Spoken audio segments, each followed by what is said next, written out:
Bab 1940, Asosiasi Pramas. Prajurit yang tidak terorganisir memang tidak menakutkan. Namun, siapa bilang mereka tidak bisa bersatu? Valentino baru saja melihat informasi yang diberikan oleh Aji dan informasi situasi yang dikumpulkan oleh Chris secara rinci. Dia merasa bahwa wilayah selatan ini tidak sesederhana yang terlihat. Valentino berharap bahwa ini hanya kekhawatirannya saja. Namun, akan lebih baik untuk waspada. Mario dan Chris saling menatap. Mereka tidak mengerti apa yang dimaksud Valentino. Kak Valentino, katakan saja siapa yang akan kita lawan selanjutnya. Chris tidak lagi memikirkan tentang hal ini dan langsung bertanya dengan belak-belakan. Selanjutnya, kita tidak akan melawan siapapun. Hal pertama yang perlu kita lakukan sekarang adalah menanggalkan kekuatan dari Asosiasi Maple Pavilion dan mendirikan kamp kekuatan baru. Mulai hari ini dan seterusnya, aku akan membawa kamp baru ini untuk berperang di wilayah selatan. Valentino mengatakan ini dengan santai dan membuat pengaturan berikutnya. Kenapa? Tanya Chris tanpa sadar.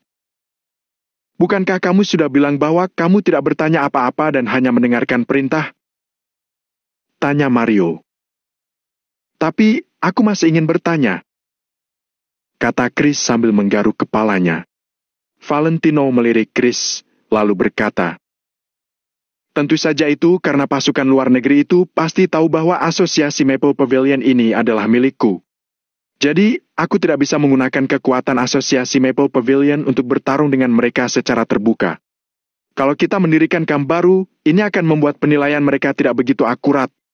Kamp baru ini tidak boleh memiliki hubungan sedikit pun dengan Asosiasi Maple Pavilion. Berita ini juga tidak boleh tersebar. Sementara untuk namanya, sebut saja Pramas. Valentino berbicara dengan santai, lalu mulai mengatur rencana ini. Dulu, ketika mereka berada di kota Vero, Angel dipaksa meninggalkan Valentino dan kembali ke kota Neo. Valentino membuat janji pada Angel, lalu dia menciptakan grup Pramas.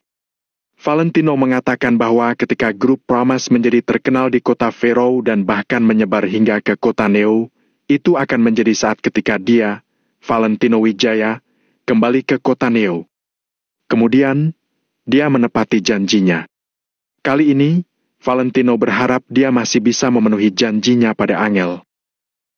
Asosiasi Pramas, baiklah. Aku mengerti. Chris mengangguk, lalu segera berbalik dan pergi keluar. Dia mulai melakukan semuanya sesuai dengan rencana yang dibuat Valentino. Kak Valentino, kalau begitu kita tidak akan beraksi untuk saat ini? Mario melihat maket di atas meja, lalu mendungak dan bertanya pada Valentino. Valentino pun berjalan ke depan maket di meja, lalu melihat pemandangan di depannya.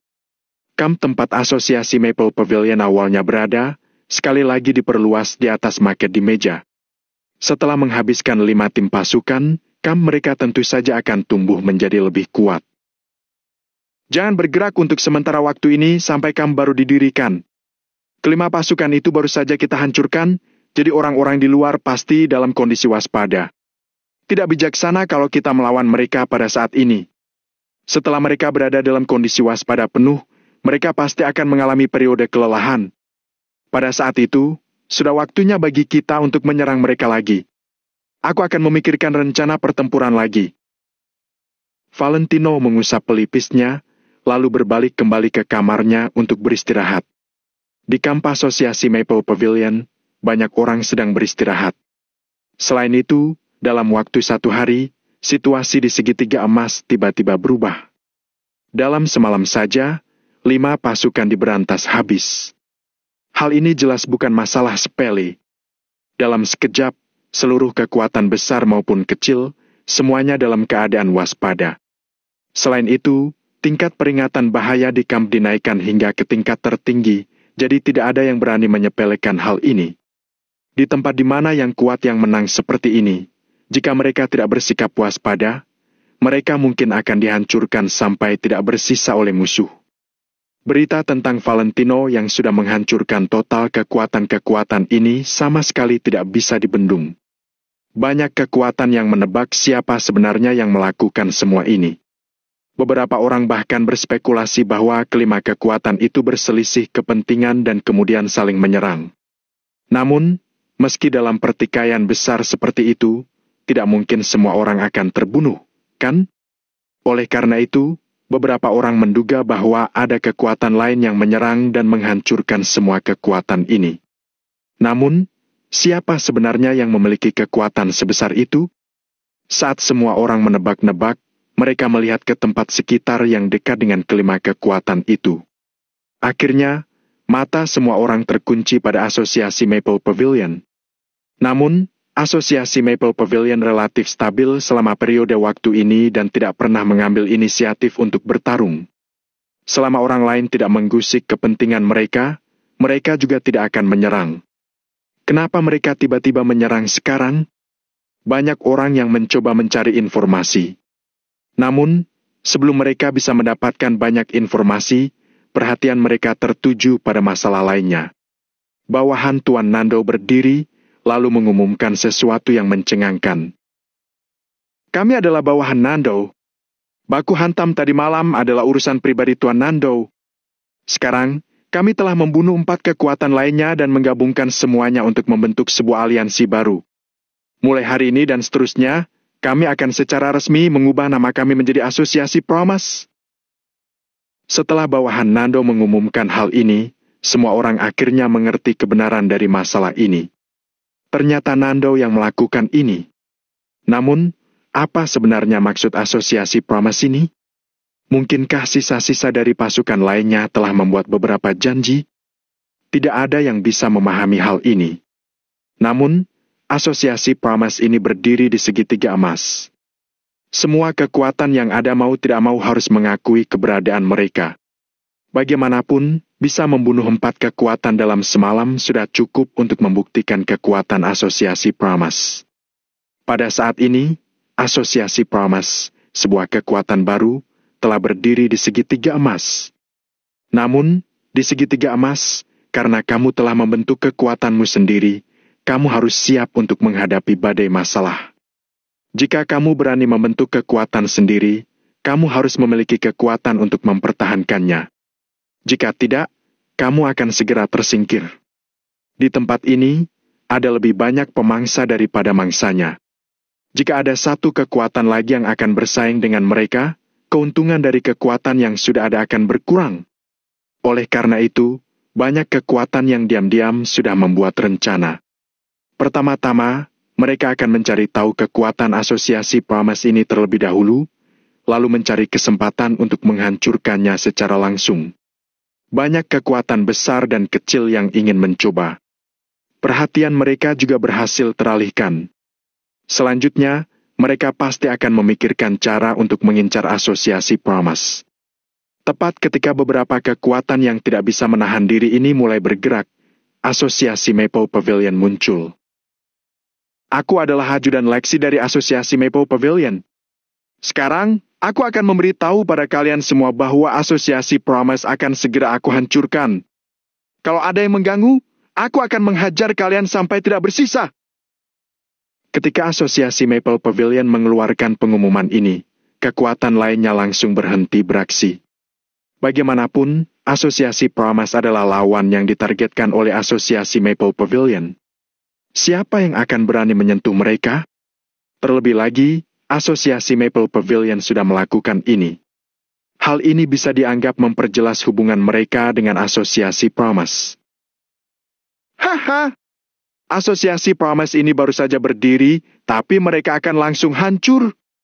Jangan menyepelekan kekuatan bertarung Asosiasi Maple Pavilion.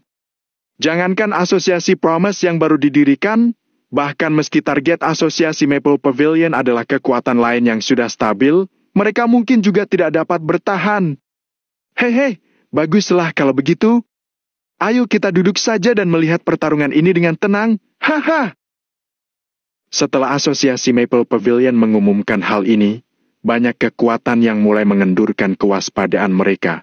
Bab 1941, Kemenangan yang Beruntun. Ada Asosiasi Maple Pavilion di atas, jadi mereka tidak perlu khawatir Asosiasi Promise akan menjadi lebih besar dan kuat. Tanpa perlu diragukan lagi, tidak akan ada orang yang berani menyinggung asosiasi Maple Pavilion.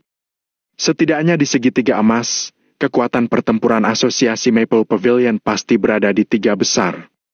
Dengan itu, Valentino mempunyai kesempatan untuk bernapas. Saat asosiasi Maple Pavilion berteriak di kejauhan, yang lain merasa lega.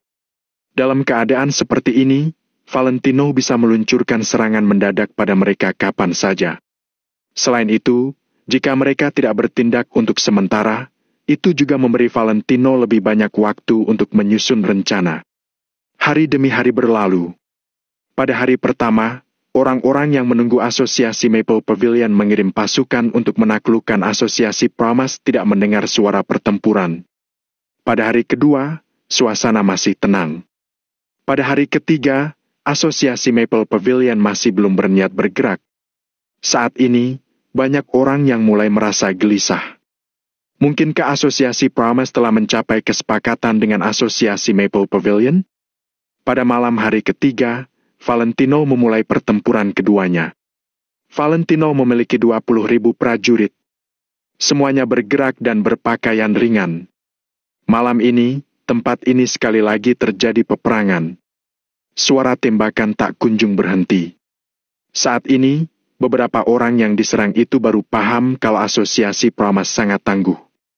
Orang-orang yang tidak diserang itu mengira asosiasi Maple Pavilion telah melancarkan serangan terhadap asosiasi Pramas. Mereka merasa sangat bangga dan menunggu hasil besok. Ketika mereka merasa sangat bangga, sebuah artileri langsung menghancurkan tenda kamp mereka. Setelah itu, peluru berdatangan seperti hujan. Saat semua orang menjerit, Valentino mengenakan rompi anti peluru dan helm anti peluru. Kemudian, dia melancarkan serangan. Bunuh!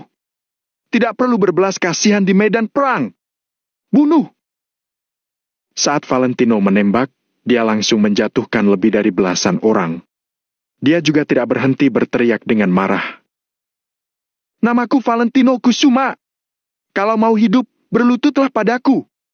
Kalau tidak mau berlutut, matilah. Semuanya, dengar. Kalau kamu melawan, kamu akan langsung dibunuh.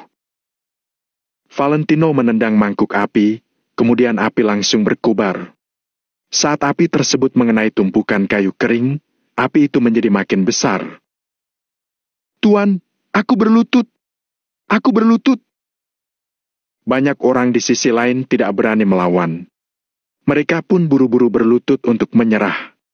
Namun, selama mereka telat berlutut 1 detik saja, kepala mereka akan meledak. Sebelum Valentino pergi berperang, dia sudah berbicara dengan Hanaga, Hendrik dan Reza. Mereka bertiga berasal dari ketentaraan. Jadi, masing-masing telah memberitahu Valentino banyak hal. Namun, hanya ada 1 kalimat yang mereka berulang kali berkata kepada Valentino. Di medan perang, tidak perlu berbelas kasihan. Berbelas kasihan kepada musuh berarti bersikap kejam terhadap orang sendiri. Valentino pun menganggap kalimat itu sebagai motonya.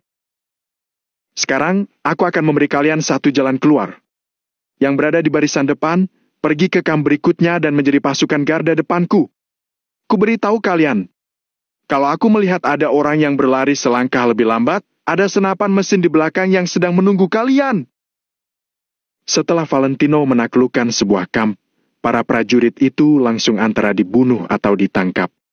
Kemudian, dia pindah ke tempat berikutnya. Malam ini, darah harus menodai setengah langit.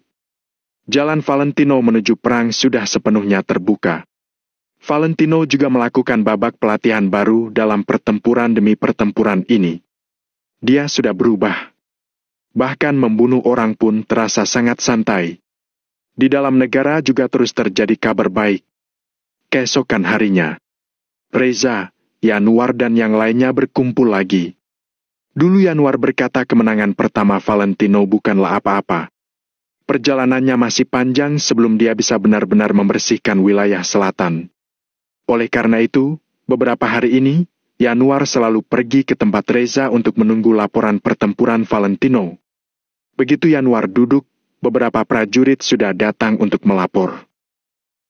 Pak Reza, Kapten Valentino telah membentuk asosiasi Promise dan sama sekali tidak mengakui hubungannya dengan asosiasi Maple Pavilion. Atas nama asosiasi Promise, Kapten Valentino berakar di segitiga emas dan memulai babak pertempuran baru. Reza mengangguk, lalu berkata, "Bagus.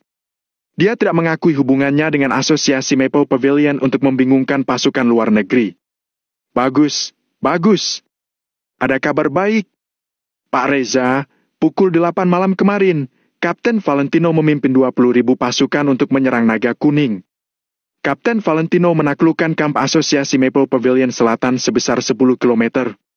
Ada kabar baik. Pak Reza, Kapten Valentino terus bertarung dan memenangkan banyak pertempuran. Jumlah tentara musuh telah melebihi ke 8.000. Ada kabar baik. Pak Reza, Kapten Valentino sudah membunuh 12.000 musuh dan menghancurkan 7 kamp. Ada kabar baik. Pak Reza, Kapten Valentino bersama asosiasi Promise telah menghancurkan total 12 kamp, membunuh 18.000 musuh, menaklukkan area sebesar 20 km dan membangun kamp asosiasi Promise. Ada kabar baik. Ada kabar baik. Setelah mendengarkan satu demi satu laporan pertempuran, Reza dan yang lainnya sudah agak mati rasa. Namun, ekspresi dan perasaan mereka mengkhianati mereka. Valentino terus menaklukkan, terus berperang dan terus menang. Seberapa kuat Valentino? Brengsek, anak itu! Dia lumayan luar biasa dan mengagumkan. Yanuar menggosok telapak tangannya. Dia sangat kaget sehingga dia tidak dapat menahan dirinya dari berkata kasar. Dia benar-benar tidak menyangka ternyata Valentino, prajurit baru ini, sangat tangguh.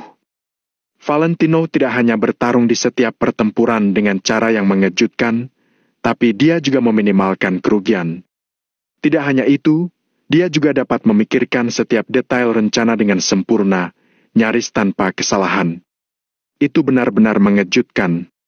Apakah ini benar-benar sesuatu yang bisa dilakukan orang yang belum pernah berada di medan perang? Bagus, bagus, bagus, seru Reza dengan emosional. Valentino tidak mengecewakannya dan negara Nagon. Pak Reza, Kapten Valentino memimpin 20.000 pasukan dan semuanya berpakaian ringan pertama, dia memastikan kecepatan pasukannya. Lanjut seorang prajurit.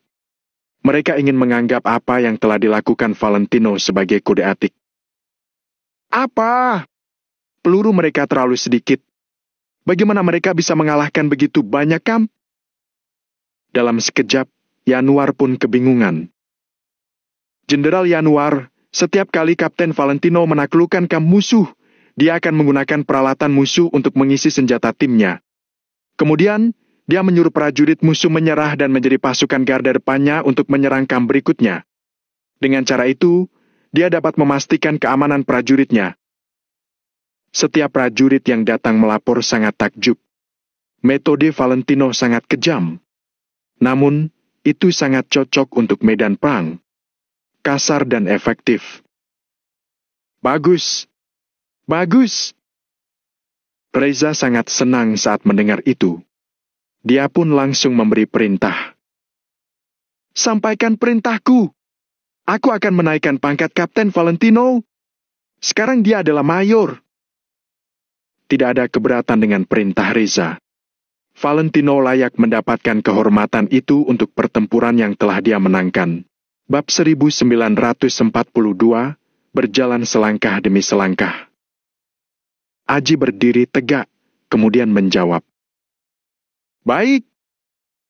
Saat ini, Valentino dipromosikan lagi dan sudah menduduki posisi perwira menengah. Kecepatan kenaikan pangkat seperti itu bisa dikatakan belum pernah terjadi sebelumnya. Setelah semangat Yanuar mereda, dia mengernyit sambil berkata, Pak Reza, setelah saya berpikir dengan saksama, saya merasa ada sesuatu yang tidak beres. Reza menoleh ke Yanuar, lalu bertanya, apa yang tidak beres? Sambil melihat peta, Yanuar menganalisis. Lihat, segitiga emas bukan milik wilayah selatan. Mereka berada di bagian utara wilayah selatan dan orang-orang yang telah dibunuh Valentino pada dasarnya adalah pasukan segitiga emas. Mungkin pasukan itu juga ada hubungan dengan bandi di wilayah selatan, tapi pasukan itu tidak dapat secara langsung mengancam perbatasan kita. Jadi, apakah perbuatan Valentino adalah untuk membuang waktu atau dia punya ide lain? Setelah mendengar ucapan Yanuar, Reza juga tercengang. Dia pun mengulurkan jarinya dan mengetuk meja. Reza menarik napas dalam-dalam, lalu dia bergumam pada dirinya sendiri dengan mata lebar. Apa yang mau dia lakukan? Apakah dia mau melakukan apa yang tidak dapat dilakukan Asosiasi Maple Pavilion? Sekarang, Valentino telah menempuh 20 km segitiga emas dan menaklukkan area itu. Dalam keadaan seperti itu, tampaknya tidak sulit bagi Valentino untuk menaklukkan seluruh area. Reza merenung selama 2 detik, lalu berjalan ke depan peta. Aku sudah mengerti. Reza tiba-tiba tersadar, kemudian menunjuk ke arah segitiga emas. Tugu perbatasan kita cukup jauh dari segitiga emas. Di tengah-tengah jarak ini disebut wilayah selatan dan para bandit itu berkumpul di tempat ini. Valentino ingin menundukkan segitiga emas dulu supaya semua orang segitiga emas hanya akan mendengarkannya. Yanuar juga sudah sadar, kemudian segera bertanya. Setelah itu, dia bisa langsung menghadapi para bandit itu? Benar. Jawab Reza sambil mengangguk. Sepertinya dia membuang-buang waktu saat melakukan itu, tapi sebenarnya dia harus melakukannya. Karena kita tidak memberinya satu prajurit pun. Kalau dia ingin melenyapkan bandi di wilayah selatan, dia hanya bisa menggunakan kekuatan Asosiasi Maple Pavilion. Dan kalau para prajurit Asosiasi Maple Pavilion ingin pergi ke wilayah selatan, mereka harus melalui area berbahaya ini. Sulit untuk menjamin Asosiasi Maple Pavilion tidak akan diserang. Dan meskipun mereka tidak bertindak, kabar itu akan terungkap. Setelah itu, Reza diam. Dia sudah memahami rencana Valentino yang sebenarnya. Pertama, Valentino akan menaklukkan segitiga emas. Seluruh tempat itu pun menjadi milik Valentino. Kemudian, saat dia asal mengutus orang, mereka bisa langsung mencapai wilayah selatan. Valentino bisa bergerak tanpa diketahui siapa-siapa. Itulah inti sebenarnya. Jika tidak, selama dia memimpin orang ke wilayah selatan, dia akan bertemu dengan pasukan segitiga emas yang lain. Namun, selama segitiga emas dikendalikan oleh Valentino, tidak akan ada lagi rintangan. Valentino bisa mengirimkan pasukannya ke wilayah selatan kapan saja. Semuanya tergantung pada rencananya. Rencana ini bagus, ucap Reza dengan kagum sambil bertepuk tangan. Yanuar ragu-ragu sejenak, kemudian akhirnya dia memberi Reza pendapat dengan berkata, Pak Reza, Anda telah berada di kemiliteran selama lebih dari 60 tahun dan memiliki pengalaman yang banyak dalam pertempuran. Kenapa Anda tidak memberikan Valentino beberapa saran? Bukankah seharusnya Anda membantunya menganalisis situasi dan membuat rencana pertempuran? Yanuar bisa berkata seperti itu menunjukkan bahwa dia sudah mengakui Valentino. Setidaknya untuk saat ini, menurut Yanuar, Valentino sudah memenuhi syarat untuk memimpin pasukan. Itu tidak perlu. Reza melambaikan tangannya, lalu berkata, Ketika kamu di luar, tidak semua perintah atasan bisa dilaksanakan. Saat kamu memimpin pasukan untuk berperang, kamu harus menyusun strategi berdasarkan dengan situasi. Bagaimanapun juga, situasi medan perang selalu berubah. Tidak ada yang konstan. Yang paling penting adalah caraku mungkin tidak cocok untuknya dan bisa jadi dia merendahkan caraku. Selain itu, aku percaya padanya. Mata Reza berbinar-binar. Dia merasa bangga dan penuh semangat.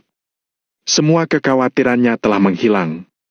Negara Nagon memiliki orang yang begitu hebat, bagaimana mungkin Reza tidak merasa emosional?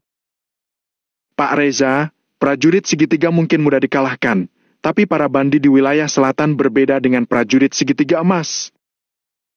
Ujar Yanuar dengan khawatir. Nanti kita bicarakan itu lagi. Saat kamu makan, kamu harus makan satu gigitan demi satu gigitan. Saat kamu berjalan, kamu harus berjalan selangkah demi selangkah. Kalau kamu langsung mengambil satu langkah yang besar, kamu akan mudah terpeleset. Reza berdeham, setelah itu dia tidak mengatakan apa-apa lagi. Ini, baik. ucap Yanuar. Lalu, dia berdeham untuk menyembunyikan rasa malunya. Sekarang, mari kita lihat apakah dia bisa menaklukkan segitiga emas atau tidak. Aku sangat menantikannya. Reza meletakkan kedua tangannya di belakang punggung sambil melihat peta besar di dindingnya. Sejak Valentino tiba di segitiga emas, dia hanya membutuhkan waktu kurang dari 5 hari. Dia membentuk asosiasi Pramas, menghancurkan belasan kamp, menempuh jarak sejauh 30 km dan mendirikan kamp asosiasi Pramas sebesar 20 km.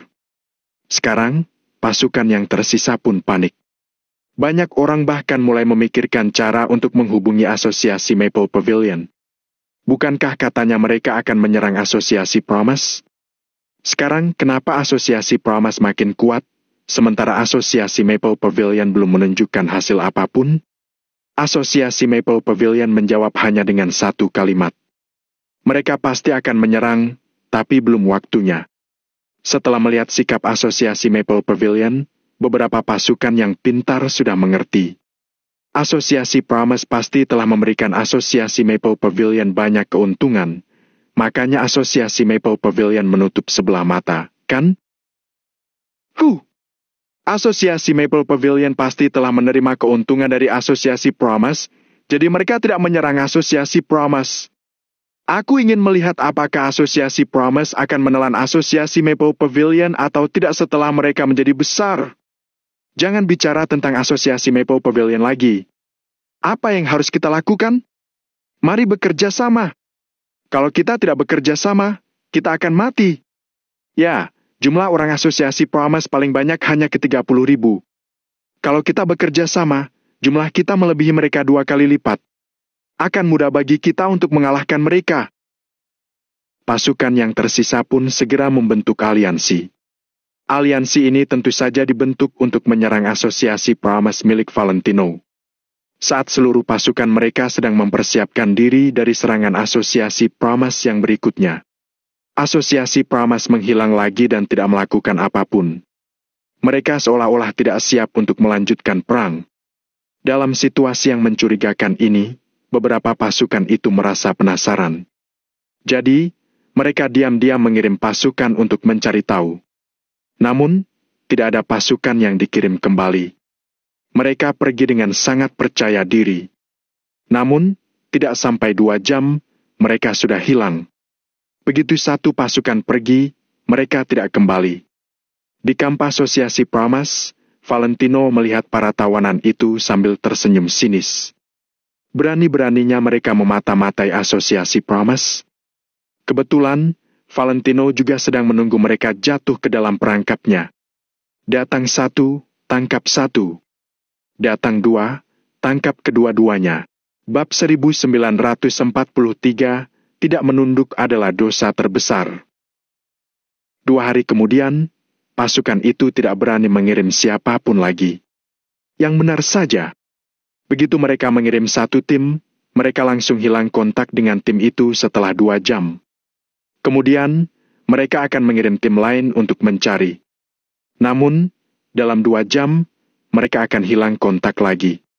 Selama kamu bukan orang bodoh, kamu bisa memikirkan apa yang telah terjadi. Ternyata asosiasi Pramas belum menghilang, tapi mereka telah menyiapkan perangkap dan menunggu musuh mereka untuk melewatinya. Sekarang, tidak ada yang berani mengirim siapapun lagi untuk mencari tahu. Pasukan-pasukan itu tidak berani asal menginjak area kekuasaan asosiasi Pramas. Meskipun mereka berani menghina asosiasi Pramas, mereka tidak punya nyali untuk menyerang asosiasi Pramas. Pada malam hari ketiga, Valentino mengutus pasukan elite untuk diam-diam mencari tahu tentang sebuah kamp, kemudian melancarkan serangan lagi. Valentino hanya mengutus 1.000 orang. 1.000 orang itu yang memiliki sedikit peralatan dan seakan-akan mereka adalah sebuah tim berani mati mulai menyerang. Sedangkan kamp yang mereka serang malam ini berjumlah 6.000 orang. Perbedaan jumlah ini benar-benar mencengangkan. Setelah pemimpin kamp itu mengetahui jumlah lawan mereka hanya ribuan orang, dia tercengang sejenak. Kemudian, dia segera berpikir. Ini pasti uji coba asosiasi Pramas. Kalau begitu, mari kita habiskan ribuan orang itu dulu agar mereka tahu siapa kita. Pemimpin itu memberi perintah, lalu 6.000 orang itu pun mulai bertarung. Saat ini, 2.000 prajurit asosiasi Pramas tiba lagi untuk memberikan dukungan. Sebelum pemimpin itu sempat bereaksi, 3.000 prajurit asosiasi Pramas lainnya tiba lalu langsung menembak. "Brengsek! Mereka semua sudah datang! Cepat panggil bala bantuan dari aliansi! Kepung mereka!" Perintah pemimpin itu. Dia mulai meminta bala bantuan. Pada saat ini, ada hampir 8.000 orang asosiasi Pramas yang datang. Itu melebihi jumlah mereka sebanyak 2.000 orang. Dalam keadaan seperti ini, mereka tidak bisa bertarung. Jika mereka tidak meminta bantuan, mereka hanya bisa menunggu kematian. Selama bala bantuan tiba, 8.000 prajurit asosiasi Pramas itu akan mati. Jadi, pemimpin itu bersama prajurit-prajuritnya mulai memainkan taktik menunda. Kedua belah pihak membuat banyak keributan, tapi tidak ada konfrontasi yang sebenarnya terjadi. "Dor! Dor! Dor!" Di antara kedua belah pihak, suara tembakan terus terdengar. Pada saat yang sama, sekitar belasan kamp yang telah membentuk aliansi mulai mengirim bala bantuan. Dalam situasi saat ini, tidak ada satupun pasukan yang bisa melawan asosiasi Pramas. Dengan adanya asosiasi Pramas, semua orang dalam bahaya. Selain itu, mereka mengerti maksud dari pepatah musuh dari musuhku adalah temanku. Oleh karena itu, meskipun biasanya mereka bermusuhan, saat ini mereka akan mengesampingkan kebencian mereka dan bekerja sama untuk mengalahkan musuh mereka. Dengar-dengar, asosiasi Pramas telah mengutus 8.000 orang untuk mengepung sekutu mereka. Mereka pun tidak akan duduk diam saja. Asosiasi Pramas sangat kejam. Hari ini, kita membunuh 8.000 prajurit mereka dulu untuk menunjukkan kepada mereka siapa kita. Hancurkan asosiasi Pramas. Mereka sudah terlalu merajalela. Bunuh 8.000 prajurit mereka dulu. Nanti kita hancurkan markas mereka. Dalam sekejap, belasan kamp itu bergabung dan mengirim pasukan untuk memperkuat medan perang. Saat ini, di kamp salah satu pasukan ada 7.000 orang. Mereka hanya meninggalkan 2.000 orang di kamp untuk berjaga, sementara 5.000 orang lainnya diutus untuk membantu sekutu. Ratusan mobil beserta beberapa prajurit menuju ke medan perang. Pasukan yang berjumlah ribuan orang itu berangkat dengan marah dan niat membunuh yang membara terhadap asosiasi Pramas. "Duar!" Pada saat ini, tiba-tiba terdengar suara ledakan di depan pasukan. "Pak Leonard, di tanah ada bom! Duar!" Begitu prajurit itu selesai berbicara, tiba-tiba tanah di bawah kakinya meledak sehingga pasir pun terbang kemana-mana. Tubuh prajurit itu juga langsung terpelanting. "Brengsek! Ada ranjau darat!" Prajurit di samping ajudan itu langsung merasa kakinya menjadi lemas, kemudian dia tidak berani bergerak lagi. Jantung ajudan bernama Leonard itu berdetak dengan kencang dan dia memiliki firasat buruk. "Berani-beraninya kalian ikut campur? Apa reputasi asosiasi Pramas belum cukup kuat?" Dalam kegelapan malam, seorang pemuda berpakaian jubah perang sedang berdiri di puncak gunung yang jauh. Pemuda itu berjarak 100 meter dari pasukan itu. Namun, suaranya masih terdengar sangat jelas. Pasukan yang berjumlah 5 orang itu menelan ludah mereka. Di kejauhan, pemuda yang mengenakan jubah perang hitam itu hanya 1 orang, tapi auranya kuat sekali. Gawat! Sekarang, mereka sudah pasti berakhir. Dengan amarah yang membara, Leonard berteriak pada Valentino. "Kalian terlalu kejam. Kita tidak bermusuhan, tapi kenapa kamu ingin membunuh kami semua? Perbuatanmu tidak sejalan dengan moralitas dunia." Valentino menggelengkan kepalanya sambil tersenyum sinis. Mereka adalah sekelompok orang yang tangannya sudah berlumuran dengan banyak darah korban dan yang akan melakukan apa saja demi kepentingan pribadi. Namun, mereka masih bisa berbicara tentang moralitas. "Kamu bertanya kenapa? Kamu bilang kita tidak bermusuhan? Kamu salah. Saat kalian tidak menunduk pada asosiasi Pramas, maka itu merupakan dosa terbesar kalian. kata Valentino dengan tenang. Leonard menggertakkan giginya sambil berteriak. Mimpi sana! Sekarang, aku akan memberi kalian satu kesempatan. Berlutut dan menyerahlah. Kemudian, aku akan membiarkan kalian hidup. Pemuda berpakaian jubah hitam itu adalah Valentino. Valentino mendengus, lalu segera memerintahkan pasukan itu. Leonard pun balas mendengus, kemudian dia melangkah maju. Dia menunjuk Valentino sambil berteriak. Asosiasi Promise, kalian jangan terlalu sombong. 15 pasukan sudah bersekutu dan jumlah kami jauh lebih banyak daripada kalian. Aku tidak percaya kamu bisa membunuh kami semua. Kamu bermimpi. Kalau kamu tahu diri, kamu akan membubarkan asosiasi Promise agar kamu masih bisa bertahan hidup. Valentino menatap pasukan yang di kejauhan itu. Setelah itu, seulas senyuman mengejek tersungging di bibirnya. Negara Nagon mempunyai budaya sepanjang 5.000 tahun yang luas dan dalam. Hanya satu buku tentang seni berperang saja sudah cukup bagi prajurit yang tersesat untuk bisa makan kenyang. Malam ini, Valentino telah mengepung pasukan itu. Akan tetapi, bagaimana mungkin dia tidak membuat pengaturan lain? Hanya bisa dikatakan kalau Leonard yang seorang ajudan itu benar-benar terlalu naif.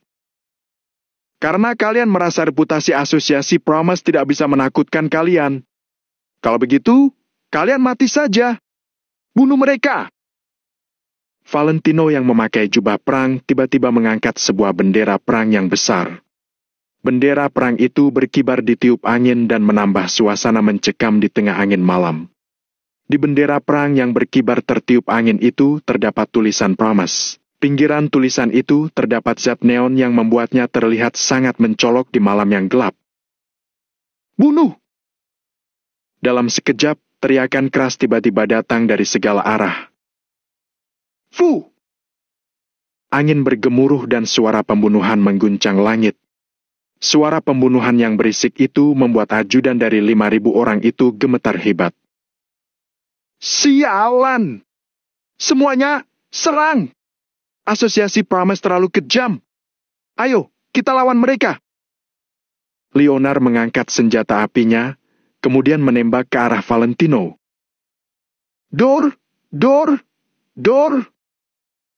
Peluru-peluru itu terus mengenai sebelah kaki Valentino.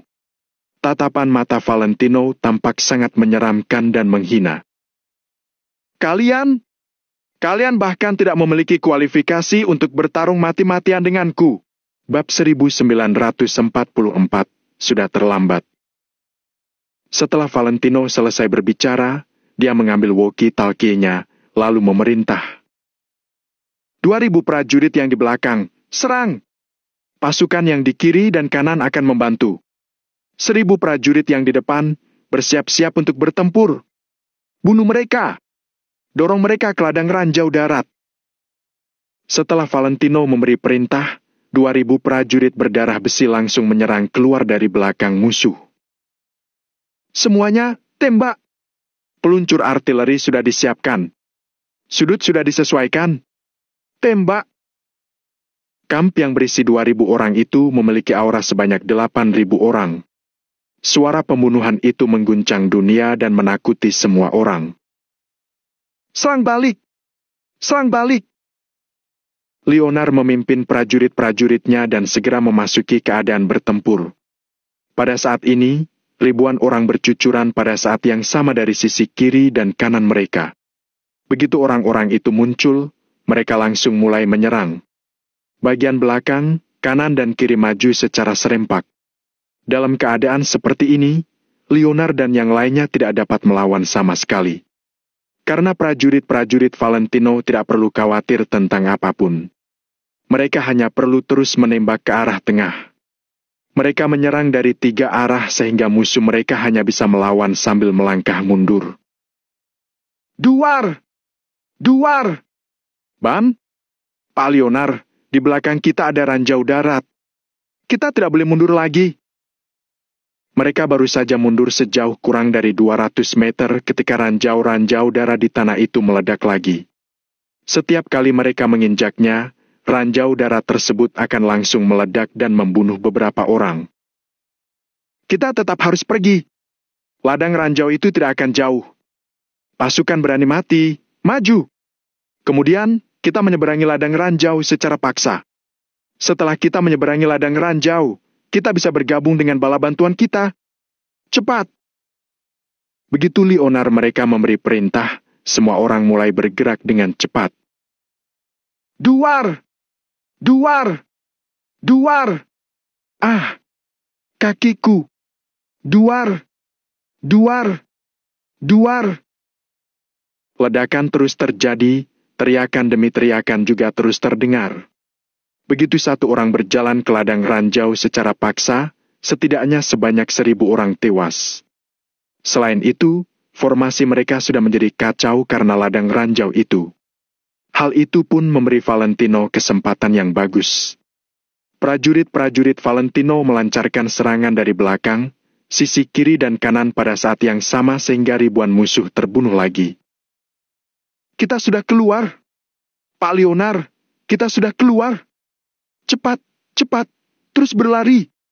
Berhenti bertarung dan cari bala bantuan kita. Kemudian, berkumpul dan habiskan mereka. Semua orang berteriak sambil berlari. Namun, dalam sekejap, mereka malah perlahan-lahan berhenti. Arah ini adalah satu-satunya jalan keluar mereka. Namun saat ini, sebuah cahaya di kejauhan sedang perlahan-lahan datang ke arah sini. Setelah itu, makin banyak cahaya mulai bermunculan. Itu adalah lampu mobil.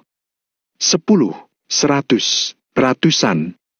Seluruh lampu depan ratusan truk militer itu nyala dan semuanya melaju bersama sambil membentuk satu barisan panjang. Jarak antara masing-masing truk adalah 2,5 meter. Ratusan truk tersebut membentang dengan lebar sebesar beberapa kilometer. Selain itu, ada 2 senapan mesin berat di setiap truk. Di dalam gerbong truk penuh dengan kotak peluru. Gawat! Gawat! Leonard menatap dengan mata terbelalak dan dia tampak sangat panik. Pada saat ini, Valentino yang mengenakan jubah perang hitam sedang berdiri di tengah-tengah mobil sambil memegang bendera Pramas. Prajurit Pramas, tembak! Valentino melihat ke depan sambil mengibarkan bendera perangnya. Dor! Dor! Dor! Dor! Dor! Dor! Dor! Dor! Dor! Dor! Suara mekanis senapan mesin berat yang berisik langsung terdengar. Moncong senapan hitam itu memuntahkan peluru yang panjang sehingga laras senapannya menjadi panas dan merah. Di setiap ratusan truk itu memiliki 2 senapan mesin berat, jadi total semua senapan itu mencapai ribuan. Setiap senapan mesin berat memiliki lebih dari 100 putaran peluru. Kalau dihitung, setiap putaran bisa menembak 100.000 peluru. 100.000 peluru ditembakkan secara serempak sehingga membentuk jaring peluru yang tidak bisa ditembus. Siapa yang bisa menangkis itu? Kami menyerah! Kami menyerah! Jangan menyerang lagi. Kami menyerah. Dalam sekejap, para prajurit musuh yang berada di depan langsung menyerah tanpa menunggu perintah ajudan mereka.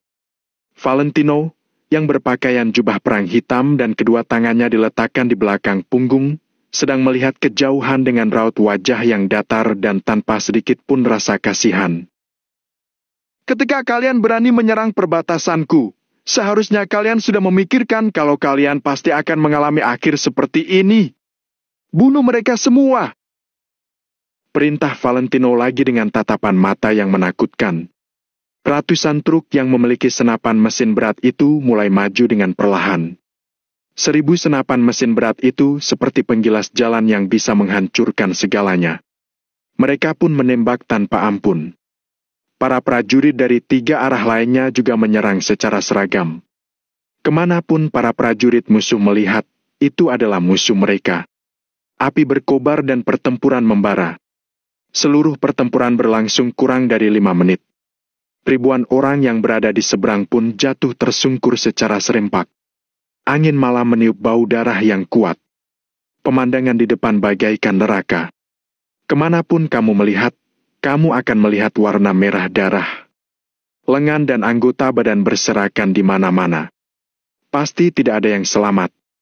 Valentino tidak melihat medan perang yang seperti neraka itu. Sebaliknya, dia melihat ke kejauhan. Beberapa orang tinggal untuk membersihkan medan perang. Sisanya, istirahatlah selama 10 menit. Lalu, kita akan pergi menghancurkan sarang mereka. Setelah Valentino memberi perintah, semua orang segera bergerak. Kemudian, Valentino memimpin sekelompok prajurit untuk menyerang kamp musuh.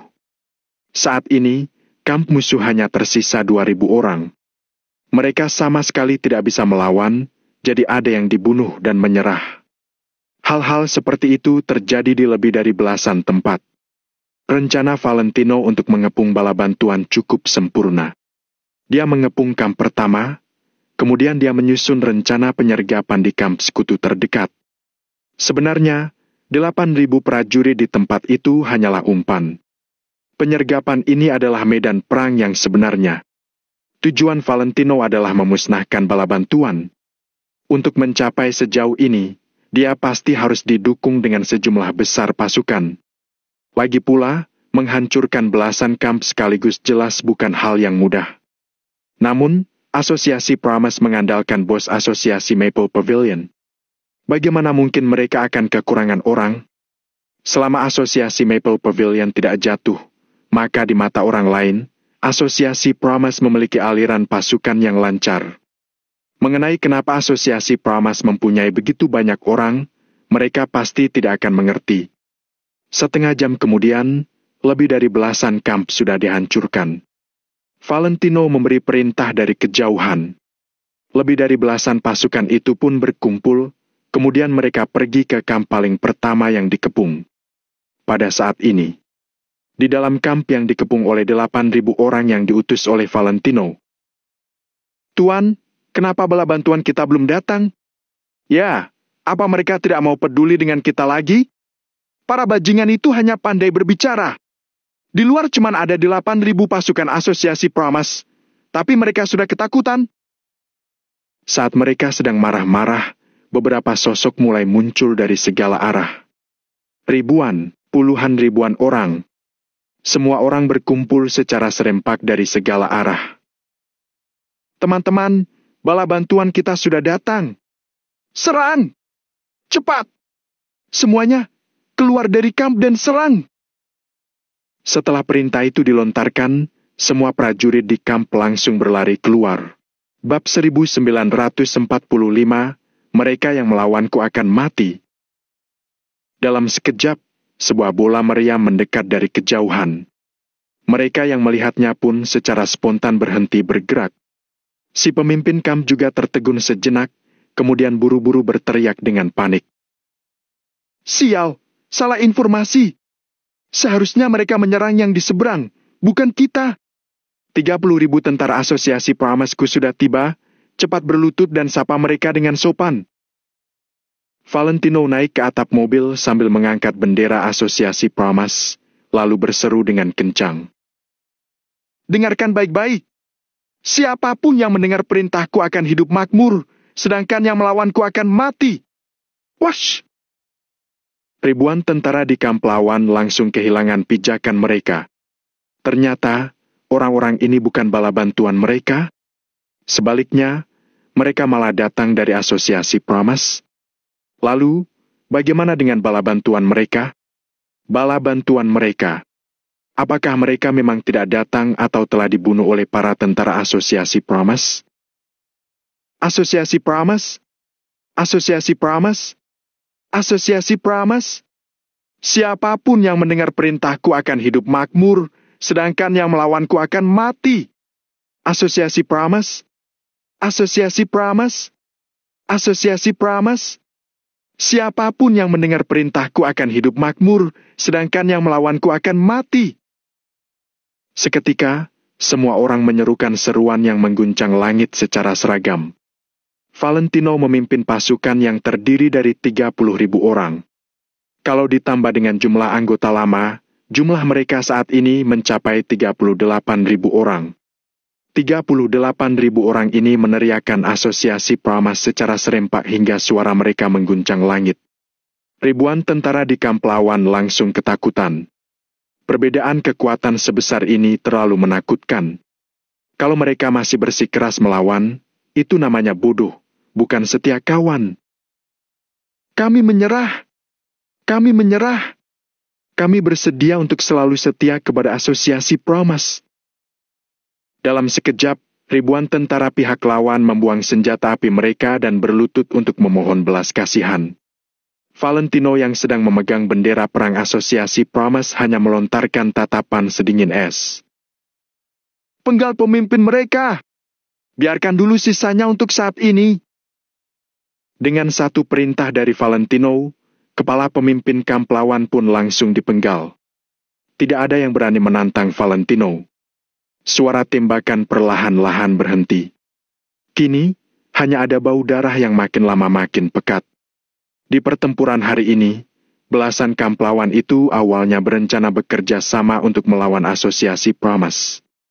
Tanpa diduga, dengan satu perintah saja dari Valentino, mereka langsung dikelilingi lautan tentara. Perbedaan kekuatan mereka pun seketika menjadi terlalu besar. Pada saat ini, Valentino hanya terpaut satu langkah dari takhta di puncak segitiga emas. Wash! Valentino menancapkan bendera di tangannya ke tanah, lalu melihat ke arah selatan sambil melipat kedua tangannya di belakang. Angin malam berembus hingga membuat jubah pertempurannya berkibar. Pencuri wilayah selatan, apakah kamu siap menyambut kekuatanku? Gumam Valentino pada dirinya sendiri dengan mata yang dipenuhi keinginan membunuh. Kota makmur. Beberapa hari berikutnya, setiap hari, Reza senantiasa menerima kabar baik. Pada hari pertama, Mayor Valentino mengirim 8.000 tentara sebagai umpan untuk menyerbu kamp lawan. Pemimpin kamp meminta dukungan dari sekutu mereka. Setelah itu, lebih dari belasan kamp lain pun mulai mengirim bala bantuan. Di sisi lain, Valentino juga sudah memerintahkan sejumlah besar tentaranya untuk mulai bergerak. Penyergapannya berhasil menghantam lebih dari belasan kamp sampai mereka semua menyerah. Trik ini disebut penguasaan oleh Valentino. Hari berikutnya, Valentino mengirimkan 20.000 pasukan ke sisi kiri dan kanan segitiga emas dan berhasil menghancurkan 7 kubu lawan. Total musuh yang dibantainya mencapai 7.200 orang. Hari ketiga, Valentino mengirimkan 15.000 pasukan untuk menyerbu 6 kamp lain. Total musuh yang dibantainya mencapai 6.300 orang. Hari keempat, Valentino membagi pasukannya menjadi 2 kelompok yang masing-masing terdiri dari 10.000 orang. Mereka bertugas melawan musuh secara gerilya. Valentino juga memerintahkan Chris untuk memimpin penyerangan dari depan dengan 10.000 orang tentara. Saat kubu musuh bertarung dengan segenap kekuatan mereka, Valentino dan anak buahnya tiba-tiba meluncurkan serangan mendadak dari belakang. 2 serangan menghantam bagian timur dan barat segitiga emas. Pihak musuh otomatis terbantai dengan mayat yang terbengkalai di mana-mana. Segitiga emas benar-benar telah diambil alih oleh Valentino. Beberapa hari ini, Reza dan yang lainnya juga selalu merasa bersemangat. Sampaikan perintahku. Berikan Mayor Valentino pangkat perwira bintang 2. Setelah 2 hari, Reza kembali berpesan. Sampaikan perintahku ini, berikan pangkat perwira bintang 3 kepada Mayor Valentino. Karena Valentino menang beberapa hari berturut-turut di medan perang, pangkatnya pun otomatis naik. Belum sampai 10 hari, dia sudah mendapatkan pangkat perwira tingkat menengah. Artinya, dia hanya terpaut 1 langkah dari pangkat tingkat umum. Entah berapa banyak orang yang diam-diam merasa tidak senang. Ketika Valentino meninggalkan kota makmur, dia hanyalah setingkat letnan. Namun, dia telah mengukir banyak prestasi luar biasa sejak dia menapakkan kakinya di segitiga emas. Satu demi satu, Valentino memantapkan jabatannya dan naik 5 tingkat ke pangkat menengah. Kenaikan jabatan ini terasa seperti roket yang lepas landas saja. Dia benar-benar membuatku kagum, ucap Reza sambil melihat pemandangan di luar jendela. Dia pun melipat kedua tangannya di belakang punggung dan menghela napas panjang. Di belakangnya, Aji, Yanuar dan beberapa pria parubaya dengan pangkat tinggi juga ikut mengangguk dengan ringan. Pertempuran Valentino akhir-akhir ini benar-benar telah membuktikan kebolehannya. Bahkan Yanuar yang selalu menghina dan meremehkan Valentino juga berangsur-angsur berubah. Saat ini, barulah dia perlahan mengakui kemampuan Valentino. Yanuar pun menghela napas dan berkata, "Aku mengakui kebolehannya." Reza menoleh dan melirik Yanuar dengan agak kaget. Reza tahu betapa sombongnya Yanuar. Mengakui kemampuan seseorang adalah suatu hal yang sangat jarang dilakukan oleh seorang Yanuar Kelana. Bahkan Hanaga yang merupakan seorang perwira bintang 3 pun tidak berhasil mendapatkan pengakuan dari Yanuar. "Apakah sekarang kamu sudah percaya bahwa instingku lumayan? Aku tahu bahwa seseorang dari belakangmu selalu mengatakan bahwa aku, Reza Tandi, sudah tua, kemampuanku makin lama makin berkurang dan aku sudah tidak pandai memilih orang yang berkemampuan." Sambil tersenyum tipis, Reza pun menatap Yanuar dan bertanya, "Orang itu juga mengatakan bahwa aku merekrut seorang pemuda berusia 20-an tahun sebagai anak kesayangan, kan?" Tidak ada." Gumam Yanuar sambil melambaikan tangannya berulang kali. Bahkan wajahnya juga terlihat malu. Reza menggeleng dan tersenyum pahit. Walau Yanuar berkata demikian, Reza mengetahui kebenarannya. Singkatnya, dia tidak mengecewakanku. Dia pasti bisa membawa hasil yang memuaskan bagi kita semua. Ucap Reza dengan nada yang yakin sambil melipat kedua tangan di punggungnya. Tapi, melawan para bandit di wilayah selatan itu tentu saja tidak segampang melawan para bandit di segitiga emas. Yanuar ragu-ragu sejenak, lalu berkata, "Mari kita lihat apakah dia bisa mengatasinya atau tidak." "Benar, mari kita pantau dia baik-baik." Ucap Reza dengan tenang sambil melambaikan tangannya dengan santai. Saat ini, Valentino telah berhasil mengambil alih atas segitiga emas secara keseluruhan. Jarak dari monumen pembatas negara Nagon juga berada lebih dekat dari sini, karena di antaranya hanya dibatasi wilayah selatan. Karena itu, berita di sana tentu saja akan menyebar dengan lebih cepat. Di perbatasan utara segitiga emas, di dalam kamp asosiasi Pramas. Hingga hari ini, jumlah anggota asosiasi Pramas telah meningkat dengan pesat. Dari jumlah orang hingga ruang lingkup kamp mereka, semuanya sangat mencengangkan. Pada akhirnya, segitiga emas benar-benar telah dijatuhkan oleh Valentino. Tak peduli identitasnya, semua orang di segitiga emas sangat menghormati Valentino. Namun, hal ini masih merupakan sebuah rahasia. Di mata orang lain, saat ini segitiga emas terbagi menjadi 2 bagian. Cepat atau lambat, asosiasi Pramas dan asosiasi Maple Pavilion yang selalu berkonflik itu pasti akan bertarung secara besar-besaran.